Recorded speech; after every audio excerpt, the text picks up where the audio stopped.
Pulsar N160। এই বাইকটি বাংলাদেশে বেশ অনেকদিন আগেই লঞ্চ হয়েছে। তো লঞ্চ হওয়ার পর থেকে প্রচুর পরিমাণে কিন্তু সেল হয়েছে এই বাইকটা।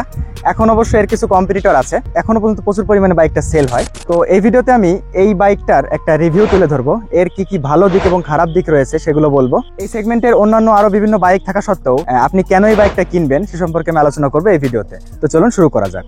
তো প্রথমে আমি এই বাইকটার লুকের কথা বলি। তো লুকটা কিন্তু এই বাইকটার আমার যথেষ্ট ভালো লেগেছে। তো লুকটা আসলে যার যার পছন্দ, এটা আসলে যার যার পার্সোনাল ব্যাপার। সামনে হেডলাইট ডিজাইনটা অনেকটা এমটির মতো, বিশেষ করে বাইকে যখন ওঠা হয়, বাইকে উঠলে তখন এখানে সামনে থেকে মানে মিটারের ডিজাইন সহ এইটুকু অনেক বেশি ভালো লাগে আমার কাছে। তো এই বাইকটার বর্তমান বাজার মূল্য হচ্ছে 2,73,500 টাকা। এই বাইকটা হচ্ছে এটা আগের মডেল। তো এটা নতুন আর একটা বের হয়েছে আমার জানা মতো, সেটা হচ্ছে ফুল ডিজিটাল মিটার দেওয়া হয়েছে। এটাতে মিটার কিন্তু সেমি ডিজিটাল। তো এবার বাইকের ইঞ্জিনের কথা যদি আমি বলি, এখানে 164 সিসির একটা ইঞ্জিন, এটা কিন্তু যথেষ্ট পাওয়ারফুল একটা ইঞ্জিন। এটা একটি single cylinder 4-stroke 2 valve engine. এটা একটা এফআই ইঞ্জিন এবং অয়েল কুলড। এর ম্যাক্স পাওয়ার এবং ম্যাক্স টর্ক আমি স্ক্রিনে দিয়ে দিচ্ছি, এছাড়াও আপনারা গুগলে সার্চ করলেও পেয়ে যাবেন। এই বাইকটাতে দেওয়া আছে পাইপ হ্যান্ডেল। তো এই পাইপ হ্যান্ডেল কিন্তু পালসারে আসলে বলা যায় যে নতুন, কারণ এর আগে যত পালসার বেরিয়েছে বা পালসার এনএসেও কিন্তু এই হ্যান্ডেলটা কিন্তু 3 পার্ট হ্যান্ডেল। তো কিন্তু এবার কিন্তু তারা এটা চেঞ্জ করে পাইপ হ্যান্ডেল দিয়েছে। তবে আমার কাছে পার্সোনালি আসলে 3 পার্ট হ্যান্ডেলটাই বেশি ভালো লাগে। পাইপ হ্যান্ডেলটা আসলে আর যাই হোক দেখতে আমার কাছে তেমন অতটা ভালো লাগে না, আমার কাছে 3 পার্ট হ্যান্ডেলটাই বেশি ভালো লাগে।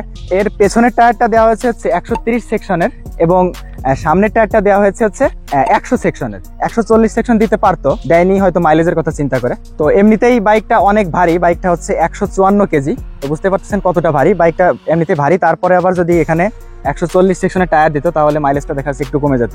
তো আর মাইলেজের কথা যেহেতু আসলো সেহেতু আমি একটু বলি, অ্যারাউন্ড 45-এর আশেপাশে মাইলেজ পাওয়া যায়, বা তার থেকে একটু বেশিও পেতে পারেন, 45 থেকে 50। আবার যদি আপনি একটু স্মুথলি রাইড করতে পারেন সবসময়, তাহলে দেখা যাচ্ছে আরো ভালো মাইলেজ পাবেন। এই বাইকে রয়েছে ডুয়াল চ্যানেল এবিএস। তো এটা কিন্তু খুবই দারুণ একটা বিষয় এই বাইকের, এটা বলা যায় একটা বিশেষত্ব। বালিযুক্ত রাস্তায় আমি ট্রাই করে দেখেছি, দুইটা এবিএস যথেষ্ট ভালো কাজ করে। আর এই দুইটা চাকাই এবিএস থাকার কারণে কিন্তু ব্রেকিং কনফিডেন্সটা অনেক ভালো পাওয়া যাবে। এর সামনে ব্যবহার করা হয়েছে একটি টেলিস্কোপিক সাসপেনশন, এটা হচ্ছে 37mm এর একটি সাসপেনশন। আর পেছনে ব্যবহার করা হয়েছে মনোশক সাসপেনশন। তো এই সাসপেনশন দুইটা কিন্তু খুবই ভালো কাজ করে। ভাঙা রাস্তায় চালিয়ে দেখেছি, ভাঙা রাস্তায় চালানোর সময় কিন্তু যথেষ্ট ভালো সাপোর্ট দিয়েছে। তবে অনেকে বলে যে প্রথম অবস্থায় সিঙ্গেল রাইড করলে সাসপেনশনটা একটু হার্ড মনে হয়। তো আমি আসলে এই বাইকটা আসলে বেশ অনেক কিলোমিটার চালানো হয়েছে, প্রথম অবস্থায় নতুন অবস্থায় আমি চালাই দেখিনি, ওই কারণে বলতে পারছি না। তো আমি কিন্তু এখন দেখতে পাচ্ছেন অনেক ভাঙা রাস্তা দিয়ে চালাচ্ছি। তো এখানেও কিন্তু সাসপেনশনটা অনেক ভালো সাপোর্ট দিচ্ছে। কিন্তু এই বাইকটাতে ব্যবহার করা হয়েছে আন্ডার ভ্যালি এক্সস্ট। এটাতে কিন্তু এনএসএও যেমন আন্ডার ভ্যালি এক্সস্ট ছিল, সেরকম এখানে কিন্তু আন্ডার ভ্যালি এক্সস্ট ব্যবহার করা হয়েছে। তবে এনএসএ থেকে একটা ডিজাইন একটু চেঞ্জ, একটু আলাদা দেখতে পাচ্ছেন। এবার বাইকটার মিটার নিয়ে একটু কথা বলি। এই বাইকটার মিটার কিন্তু আমার পার্সোনালি অনেক ভালো লাগে। আমি মিটারটা একটু চাবি অন করে দেখুন, কোনো কিলোমিটারই দেখাচ্ছে না, এখানে ড্যাশ দেখাচ্ছে। এখানে আমি যদি এই সুইচটা আমি যদি অন করি তাহলে দেখুন এখানে 0 চলে আসলো, স্পিডটা এখন দেখাবে। এটা কিন্তু সেমি ডিজিটাল মিটার, যদিও এই বাইকটা নতুন রূপে এসেছে, সেটাতে ফুল ডিজিটাল মিটার দেওয়া হয়েছে। বেশিরভাগ মানুষের কাছে আমি জানি যে ফুল ডিজিটাল মিটার হয়তো পছন্দ হবে, কিন্তু আমার কাছে কিন্তু আরপিএম এর মিটারটা কিন্তু অ্যানালগে আসলে ভালো লাগে। আরপিএম মিটারটা হচ্ছে অ্যানালগ, বাকি সবকিছু ডিজিটাল। মিটারটা কিন্তু অনেক ফিচার সমৃদ্ধ। এখানে একটা কিলোমিটার, এখানে ঘড়ির টাইম দেখা যাবে, ওডোমিটার আছে, ট্রিপ অন টু তো আছেই। তারপরে এখানে গিয়ার ইন্ডিকেটর আছে, কয় গিয়ার আছে সেটাও দেখা যাবে। আপনার এখন যতটুকু ফুয়েল আছে সেই ফুয়েল দিয়ে কত কিলোমিটার চালাতে পারবেন সেটাও কিন্তু এই মিটার থেকে দেখা যাবে। এটা জিনিস ভালো করা হয়েছে। এর আগে এনএসএও কিন্তু মানে ইন্ডিকেটর আমি যেটাই দিই একই আলো জ্বলতো, মানে বোঝা যায় না যে কোনটা জ্বলতেছে। এখানে কিন্তু একটু চেঞ্জ করা হয়েছে। এটা আমি বাম পাশের ইন্ডিকেটর দিলে দেখতে পাচ্ছেন বাম পাশে এটা জ্বলতেছে, আর ডান পাশেটা দিলে ডান পাশের এখানে জ্বলতেছে। এই বাইকের সিটিং পজিশনটা কিন্তু আমার কাছে বেশ ভালো মনে হয়েছে। আমি কিন্তু এনএস ব্যবহার করে, অনেকে জানেন এনএস বাইকটা কিন্তু বেশ অনেক উঁচু, তার থেকে একটু নিচু করা হয়েছে এটা। এনএস যেমন একটু বেশি উঁচু, যারা একটু খাটো তাদের চালাতে সমস্যা হয়, এটাতে কিন্তু সেই সমস্যাটা নিয়ে একটু নিচু করা হয়েছে। এখানে সামনে হ্যান্ডেলটা একটু নিচু আমার কাছে মনে হয়েছে, যারা একটু বেশি লম্বা তাদের একটু সামনে হালকা ঝুঁকে চালাতে হতে পারে। তবে এটা তেমন কোনো সমস্যা না আমার মতে। আগের এনএস এর সাথে যদি আমি তুলনা করি, এটা আগের এনএসএ কিন্তু একটু কিছু দিনের ঝামেলা ছিল, যেমন প্লাগ খোলা একটু ঝামেলা ছিল। এয়ার ফিল্টার চেঞ্জ করতে হলে ট্যাঙ্কি পর্যন্ত খোলা লাগতো, ট্যাঙ্কি খুলে তারপরে এয়ার ফিল্টারটা চেঞ্জ করতে হতো। তো এটাতে কিন্তু সেই ঝামেলা নেই, এগুলো ইমপ্রুভ করা হয়েছে। এই জিনিসটা আমার কাছে খুব ভালো লেগেছে। এখানে একটা চার্জিং পোর্ট দেওয়া হয়েছে। তো ভিউয়ার্স, এখন আমি সব মিলিয়ে এই বাইকের কিছু ভালো দিক এবং খারাপ দিক বলবো আপনাদের। তো আমি প্রথমে ভালো দিকের কথাগুলো বলি। তো ভালো দিকের মধ্যে প্রথম যেটা আছে সেটা হচ্ছে এই বাইকটার ব্রেকিং। এই বাইকটার ব্রেকিং কিন্তু আসলে খুবই ভালো, খুবই দারুণ। সামনে কিন্তু দেখতে পাচ্ছেন যে অনেক বড় সাইজের একটা ডিস্ক দেওয়া আছে, 300mm এর একটা ডিস্ক এখানে দেওয়া আছে। তারপরে সেই সাথে আছে এবিএস। পেছনের ডিস্কটাও কিন্তু বেশ বড়, পেছনেও এবিএস দেওয়া আছে। মানে আপনার বাইকের গতি থাকলেও খুবই অল্প জায়গার মধ্যে বাইকটা থামিয়ে দেওয়া যায়। আর মানে সব মিলে বলা যায় এই সেগমেন্টের সব থেকে বেস্ট ব্রেকিং হচ্ছে এই বাইকটাই বলা যায়। তো তারপর যে ভালো দিকটা সেটা হচ্ছে এই বাইকের মাইলেজ। এই বাইকের মাইলেজটা আসলে এই সেগমেন্টের একটা বাইক হিসেবে আসলে অনেক ভালো একটা মাইলেজ দেয় বাইকের। 45 থেকে 50 আসলে মাইলেজ পাওয়া যায় অ্যারাউন্ড। এর থেকে ভালো মাইলেজ অনেকে পায়, সেটাও শুনেছি আমি। তারপর যে ভালো দিকটা আছে সেটা হচ্ছে হচ্ছে ডুয়াল চ্যানেল এবিএস। এই সেগমেন্টের একটা বাইকে আসলে এই বাইকটাতেই মনে হয় ডুয়াল চ্যানেল এবিএস শুধু আছে। এই ডুয়াল চ্যানেল এবিএস এর কারণে ব্রেকিং এ অনেক বেশি কনফিডেন্স পাওয়া যাবে। তারপরে আরেকটা ভালো দিক হচ্ছে এই বাইকের হেডলাইট। এই বাইকের হেডলাইটটা প্রজেকশন হেডলাইট। এই বাইকের যে হেডলাইটের যে পাওয়ারটা, এটা আপনার আসলে এক্সট্রা ফগ লাইট লাগানোর প্রয়োজনই পড়বে না বলা যায়। তো আপনারা রাতের বেলার এই ফুটেজটা দেখুন। দেখুন আমি একটু ফাঁকা জায়গাতে আছি, মোটামুটি ফাঁকা জায়গাতে। এখন কিন্তু লোতে দেওয়া আছে, তাতেই বুঝতে পারছেন যে আলোটা কত। আমি যদি হাই দেই, দেখুন হাই দিলেই দেখুন আলোটা আরো বেড়ে গেল। মানে আলোটা আপনারা ক্যামেরায় দেখে কতটুকু বুঝতে পারছেন জানি না। দেখুন এখানে মানে জায়গাটা কিন্তু অনেকটা ফাঁকা, ঠিক আছে, ফাঁকা মাটি বলা যায়। তো তারপরেও কিন্তু আলোটা দেখুন কতটা দূরে এবং কতটা ছাড়িয়ে গিয়েছে এবং মানে কতটা পাওয়ারফুল দেখতে পাচ্ছেন। এখানে ফাঁকা রাস্তাতে আলোটা কেমন দেখাচ্ছে, কতটা পাওয়ারফুল। আরও যদি একটু গাছপালাতে ঘেরা রাস্তা হয় তাহলে কিন্তু আলোটা আরো বেশি পাওয়ারফুল দেখা যাবে। বাস্তবে যদি আপনি দেখেন তাহলে বুঝবেন যে হেডলাইটটা আসলে কত পাওয়ারফুল। তারপর যে ভালো দিকটা সেটা হচ্ছে এই বাইকের স্মুথনেস। এই বাইকটা আমি চালিয়ে যতদূর বুঝেছি যথেষ্ট স্মুথ একটা বাইক এবং এটার ভাইব্রেশন কিন্তু অনেক কম। এই জিনিসটা আমাকে মুগ্ধ করছে সবচেয়ে বেশি।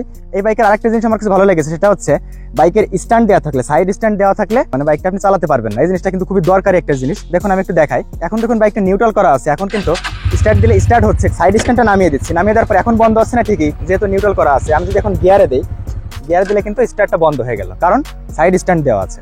তারপর যে ভালো দিকটা এই বাইকে সেটা হচ্ছে ক্লাস এবং গিয়ার শিফটিং। এটার ক্লাস কিন্তু আসলে স্লিপার ক্লাস না, তারপরেও কিন্তু আপনার মনে হবে যে একটা স্লিপার ক্লাস, মানে এতটা স্মুথ এটার ক্লাস। এবং গিয়ার শিফটিংটাও যথেষ্ট স্মুথ গিয়ার শিফটিং এটা। তারপরে আর কিছু ভালো দিক বলা যায়, যেমন এটা অয়েল কুলড ইঞ্জিন, যদিও লিকুইড কুল দিলে ভালো হতো। তারপরে অয়েল কুলটাও আমি ভালোর মধ্যেই ফেলতেছি, কারণ অয়েল কুলটা আসলে এয়ার কুলিং এর থেকে তো একটু হলে ভালো সাপোর্ট দেবে। তারপর একটা জিনিস যেটা ভালো লেগেছে এই বাইকে সেটা হচ্ছে সাউন্ড। এই বাইকের সাউন্ডটা কিন্তু আমার কাছে পার্সোনালি খুবই ভালো লাগে। মানে আপনারা যারা শুনেছেন এটা সাউন্ড বুঝতে পারবেন। আমি একটু রিস্টার্ট করে দেখাই, সাউন্ডটা আসলে অনেক সুন্দর। আমার কাছে পার্সোনালি সাউন্ডটা অনেক বেশি ভালো লাগে। তারপরে বাইকের কন্ট্রোলিংটা ভালো। আমি এখন যে সিটিতে রাইড করতেছি, সিটিতে আমি হাইওয়েতে একটু রাইড করছি, সব জায়গাতেই মানে কন্ট্রোলিং নিয়ে কোনো প্যারা খেতে হয়নি। তবে হ্যান্ডেলটা একটু নিচু নিচু মনে হচ্ছে, মানে আরেকটু উঁচু থাকলে একটু ভালো হতো হয়তো। তারপর বাইকের মিটারটাও আমি ভালোর মধ্যেই ফেলবো। তারপর এই বাইকের যে সুইচ কোয়ালিটিগুলো যথেষ্ট ভালো মনে হচ্ছে আমার কাছে। এখানে হেডলাইটের কিন্তু সুইচ দেওয়া হয়েছে।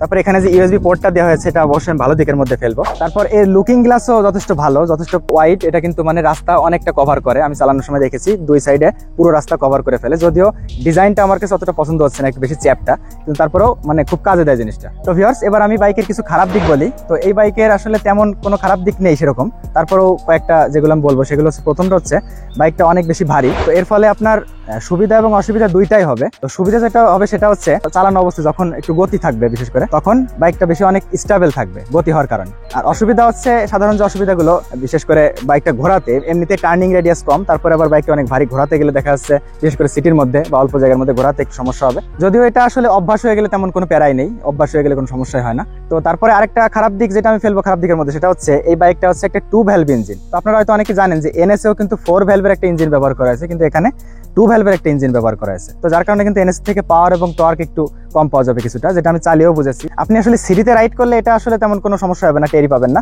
কিন্তু হাইওয়েতে রাইড করলে যখন একটু টানাটানি করবেন বাইক, তখন হয়তো একটু ফিল করবেন যে পাওয়ার টর্কটা একটু কম কম লাগতেছে। বিশেষ করে এনএস যারা চালিয়েছেন আগে, কিন্তু এনএস আগে যারা চালাননি তাদের কাছে আসলে এটা হয়তো চোখেই পড়বে না বা ফিলই হবে না। তারপর আরেকটা খারাপ দিক, টার্নিং রেডিয়াস কম। এটা ঘোরাতে কিন্তু মানে বেশ অনেকটা জায়গা লাগে, মানে অল্প জায়গার মধ্যে আপনি হুট করে কিন্তু ঘোরাতে পারবেন না, বিশেষ করে সিটিতে এটা বেশি সমস্যা হবে। তারপর একটা খারাপ দিক বলা যায় যে বাইকটা প্রথম 0 থেকে 80 পর্যন্ত বা 100 পর্যন্ত স্পিডটা স্মুথলি ওঠে, কিন্তু তারপরে উঠতে একটু বেগ পেতে হয় আর কি।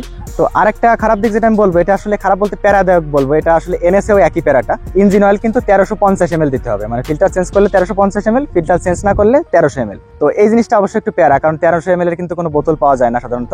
এই কারণে 2 বোতল প্রতি 3 বার পর পর আর কি 2 বোতল করে ইঞ্জিন অয়েল কিনতে হয়, ঠিক আছে। এই কারণে একটু মানে খরচও বেশি হয়ে যায়, প্লাস একটু প্যারাদায়কও। এই জিনিসটা আসলে খারাপ দিকের মধ্যে ফেলবো। তবে এটা অভ্যস্ত হয়ে গেলে আসলে তেমন সমস্যা হয় না। যেমন আমি এনএস ব্যবহার করি, 1350 ml ইঞ্জিন অয়েল দেওয়া লাগে, আমার কিন্তু প্রতি 3 বার পর পর 2 বোতল করে কেনা লাগে। তো আরো 2 একটা খারাপ দিকের কথা বলা যায়, যেমন ইন্ডিকেটর লাইটগুলো হ্যালোজেন দেওয়া হয়েছে। লাইটগুলো যদি এলইডি দেওয়া হতো তাহলে আরো ভালো হতো।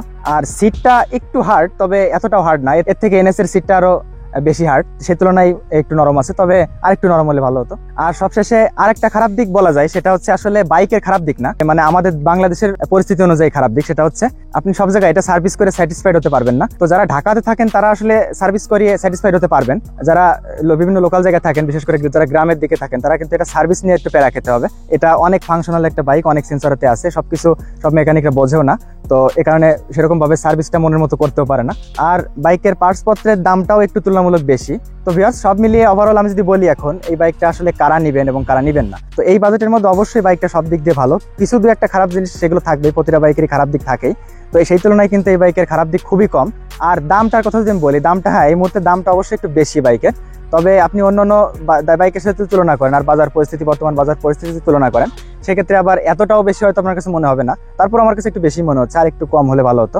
আগেও কিন্তু একটু কম ছিল, এখন এই মুহূর্তে একটু বেড়ে গিয়েছে। তো যাই হোক, তারপরেও আপনি বাইকের সবকিছু তুলনা করেন, পারফরমেন্স, ফিচার সবকিছু নিয়ে আপনি অবশ্যই স্যাটিসফাইড থাকবেন। তো সব মিলিয়ে আপনার বাজেট যদি 2,70,000 থেকে 80,000 হয়, তাহলে আপনি অবশ্যই এই বাইকটা নিতে পারেন। তো ভিউয়ার্স, এই ছিল আজকের ভিডিও। তো আশা করি আপনারা সম্পূর্ণ ভিডিওটি বুঝতে পারছেন। ভিডিওটি ভালো লাগলে প্লিজ লাইক, কমেন্ট, শেয়ার করবেন। আর আপনি যদি এই চ্যানেল নতুন হয়ে থাকেন, তাহলে চ্যানেলটি সাবস্ক্রাইব করে পাশে থাকা বেল আইকনে ক্লিক করে দিবেন। তো দেখা হবে নতুন কোনো ভিডিওতে। সবাই ভালো থাকবেন, সুস্থ থাকবেন। আল্লাহ হাফেজ।